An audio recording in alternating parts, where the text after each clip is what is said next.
Going into war isn't always a choice. More often than not, it's a necessity. And even with NATO's support of Ukrainian independence, it seems like Putin is leaving the US less and less choice in the decision of whether or not to get more actively involved in the war in Ukraine.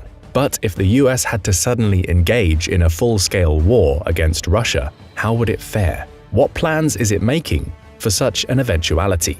One thing is for sure, Putin had better buckle up. The US military keeps its M1 Abrams oiled up, its Tomahawks loaded, and its star-spangled heroes capes nearby all year round. It is always prepared and has kept a particularly close watch on the former Soviet Union ever since the 1940s. During the Cold War, the West had it easy. Despite communist coups and the proxy wars, the Americans and their NATO allies always knew exactly who the real threat was, the foe pulling the strings behind the scenes, if you will. It was, of course, the Soviet Union. For 45 years, the West had prepared, strategized, and planned for the ultimate eventuality, an all-out military confrontation with the Soviet superpower. Whether the Cold War conflict went hot by spiraling into the nuclear realm, or if kinetic operations remained firmly moored in the familiar bounds of conventional warfare, made little difference. What mattered most was that the enemy and its intentions were clear. Knowing that is half the battle. But what happened next changed everything. The Soviet collapse in the early 1990s kick-started 3 decades of self-discovery as the US spread its wings as the world's sole superpower. Combating terrorists, genocidal dictators, and non-state tyrants became the order of the day. NATO members drifted apart, the alliance's mission and purpose suddenly cast into doubt. Then came a 2-decade forever war in the Middle East. We all know how that turned out. After a decade of strategic revision, the US finally embarked on a wholesale pivot to Asia, now hoping to contain a Chinese threat which had for decades grown stronger, almost in plain sight. And then February 2022 happened. Russia invaded Ukraine. Geopolitical clarity, it seemed, was restored. The aggressive Russian bear, whose foreign policy since the Soviet collapse had vacillated somewhere between bitter Western resentment and surprising Western rapprochement, showed its true colors. America, firmly committed to bolstering its presence in the Indo-Pacific, nevertheless seized the opportunity in Europe. For years it had been nursing its wounds, trying to restore European partnerships and alliances which had slowly atrophied under the pressure of populist politics. The invasion recast these relationships in stone.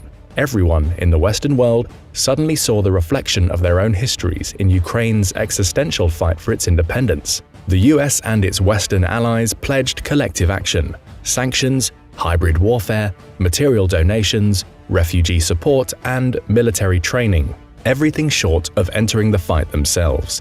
This Western support coalition has shown no signs of weakening now, more than a year into the war. If Finland's recent accession to NATO says anything, it has only grown stronger. What is this all leading to? For the Americans, who for a decade could not drum up the political unity required to deal with Russian revisionism, the Russian threat is credible once more. The pivot to Asia will continue apace. But now, with Eastern European sovereignty under threat once more, America must continue to do everything in its power to prepare it and its European allies for the ultimate eventuality, a full-scale war with Russia.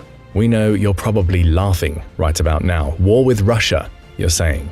The same Russia that can barely make inroads against a country 28 times smaller and with 100 million fewer people than itself. The same Russia that has allegedly already suffered 250,000 casualties in a single year of fighting. More than the entire number of Russian soldiers killed in every war the Soviet Union and Russia fought since World War II combined. Well, yeah, that Russia. As counterintuitive as it now seems, Russia still poses a grave threat to Eurasian security and Western values the world over. Western analysts are contemplating a number of contingencies that could result from the war in Ukraine, which fortunately for us all has thus far remained contained to a single country.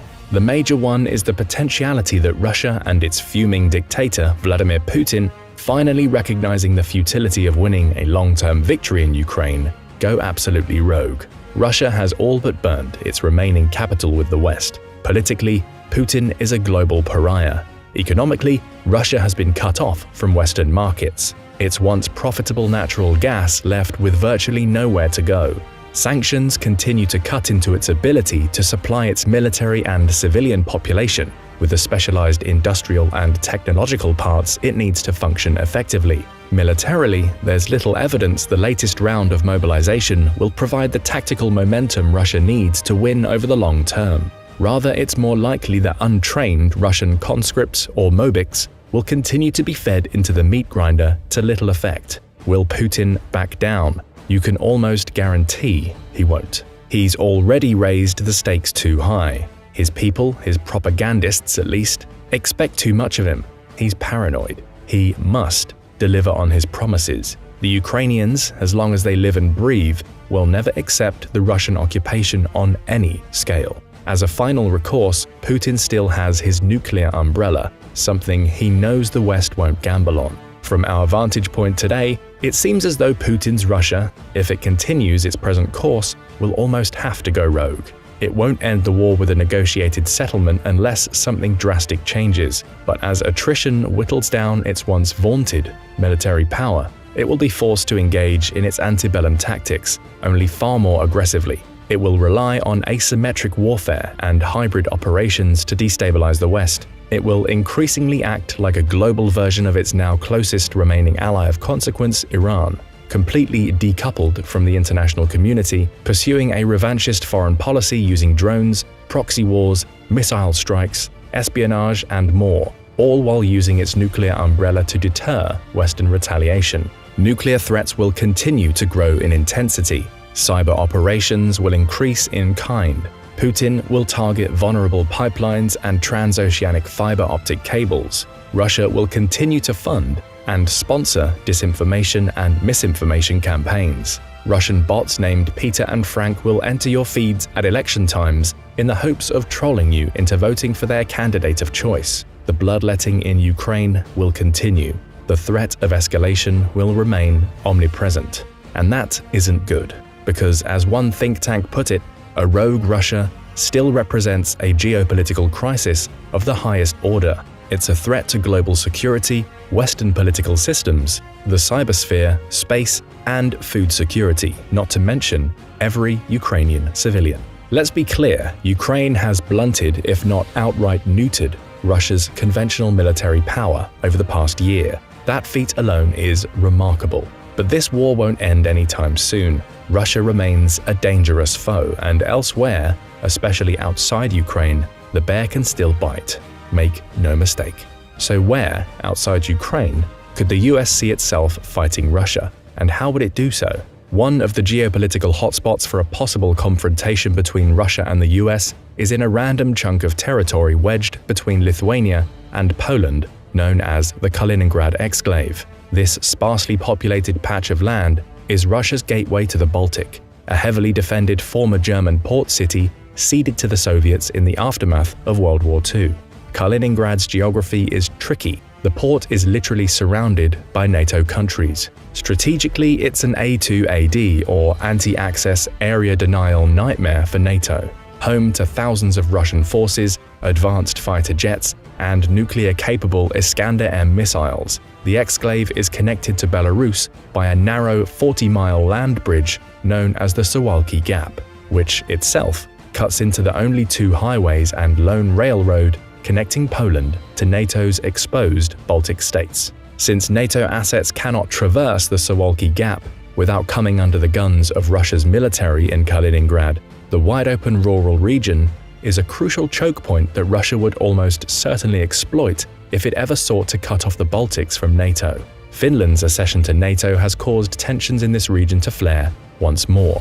In a matter of 1 year, NATO's border with Russia has doubled, adding over 800 miles of densely wooded, difficult-to-patrol tundra. The Baltic Sea has come firmly under NATO's protection, with Kaliningrad the only Russian outpost in an otherwise Western-friendly sea of states. Putin has had grievances against the West for years, and nobody, certainly not now, should bother trying to predict his next move. But prediction and preparation is the express job of America's military strategists. Were Putin to try to secure the Suwalki Gap to Kaliningrad or gain a foothold in Finland, Lithuania, Estonia, or any of its past satellites, the US and its allies must try to discern his regional capabilities and prepare for an open conflict. But what would this look like? How does the Russian way of war differentiate from the American approach? America is fortunate, at least far more fortunate than Russia in this hypothetical. Its robust network of military alliances and partnerships throughout Europe mean it will be far from alone in a war against Russia. Before the war in Ukraine, both Russia and NATO had respected the terms of the 1997 NATO-Russia Founding Act, committing both sides to avoid reinforcing or permanently stationing forces on the territories of the former Warsaw Pact states or their neighboring Russian borders. Russia abrogated itself from these terms when it invaded Ukraine. Now, NATO has a clear pathway to bolster its presence in these critical areas using measured multinational deployments and the increased rotation of permanently based American troops. The fact America's force posture would be complemented by the presence of British, Polish, Italian, Spanish, French, Estonian, Latvian, Lithuanian, Finnish, and many other allied partners speaks to the logic of the American way of war, which in the modern era has become multinational and collaborative to the core. There is strength in numbers and resolve in collective resilience. These force multipliers are not something Russia could count on in a direct confrontation with NATO. In fact, it can only really count on direct, cooperative assistance from Belarus, and amid its attempts to keep out of the Ukraine war, Belarusian loyalty to Russia is an especially unproven commodity. While Russia has struggled to coax Belarus to fight alongside it, NATO's military personnel now exceeds 5.4 million, 4 times that of Russia. According to Statista, NATO also has about 5 times as many aircraft, 4 times as many armored vehicles, and 3 times as many military ships. Not to mention the backing of the world's biggest defense spender, the US itself, with 1.39 million troops alone, and a defense budget of $801 billion in 2021, dwarfing second-place China with a net spend of $293 billion, and Russia, who spent a paltry $65.9 billion that same year. Before Russia invaded Ukraine, each year it conducted massive, multi-day military exercises demonstrating its military power. NATO has done the same, ramping up its collective exercises over the past year in response to Russian aggression. While these exercises show little more than NATO's theoretical military effectiveness, the war in Ukraine has brought Russia into stark relief, and it has certainly been found wanting.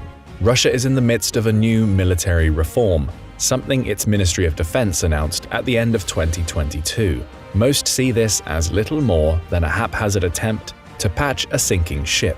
They're trying to grow their modern military to the size it was over 2 decades ago. But today there remains a lack of specialists in charge of maintaining military equipment and vehicles, as well as military infrastructure inherited from the USSR, which no longer exists today. Additionally, there were tens of thousands of auxiliary positions like military financial officers and army construction workers, which have also ceased to exist. In other words, noted Russian military journalist and military analyst Pavel Felgenauer, the nominal size of the armed forces cannot be increased in a realistic and meaningful way. Russia lacks qualified junior officers. There's nobody to command the conscripts they're throwing into battle. The army of 1.5 million soldiers Russia dreams of is little more than a bureaucratic fantasy.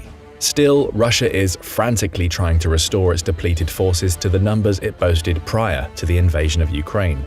It isn't working. Its armed forces today are lacking in some areas of modern military technology, including drone capability, electronic components, and radar and satellite reconnaissance, Felgenauer told the media. Yes, we have weapons, but our reconnaissance capabilities are weaker than our attack capabilities. So we have a long-range, sometimes precision-guided weapon, but we don't always know where the target is. But what if Russia went into a full-scale war with the West despite these obvious weaknesses? Let's say for the sake of argument that Putin goes rogue. He sees Finland's NATO membership as the final straw. He still doubts the West will risk starting World War III, and he is desperate for a quick victory in Europe. He throws everything into the Ukrainian cauldron, and it all goes wrong.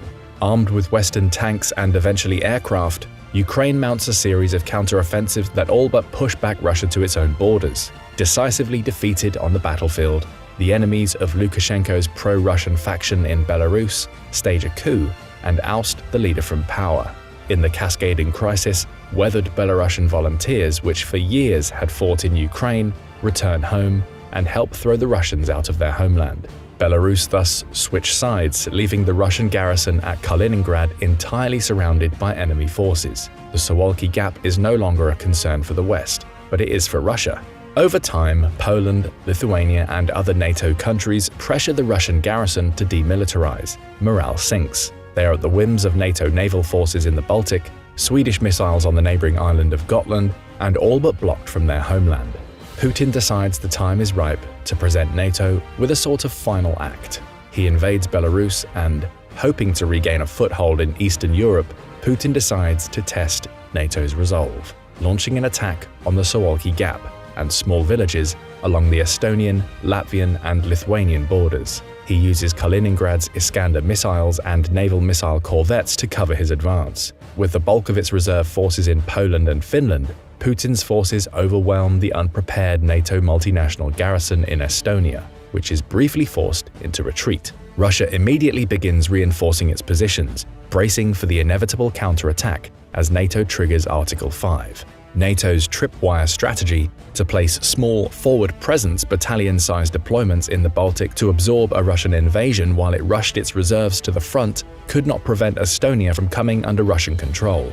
Latvia looks like it will hold, but only just. But once Estonia fell, all of NATO's Baltic states, supported by its European, American, and Canadian allies, converged. The West has wargamed this scenario over and over again, and Russian units immediately feel pressure from NATO's Response Force and Very High Readiness Joint Task Force, a multinational brigade on a constant state of alert. The initial surge into the Baltics is complicated by Russian missile attacks on roads, bridges, and railways. The US and NATO respond by establishing air superiority over Estonia at high risk to itself, beginning with a massive cyber attack and cruise missile strikes launched by a fleet of B-52s on Russian SAM sites that overwhelm their air defenses. Learning the lessons of the Ukraine war, NATO targets Russia's vulnerable logistics infrastructure, supplying its forward Estonian presence. Superior commercial satellites, drone technology, UAVs,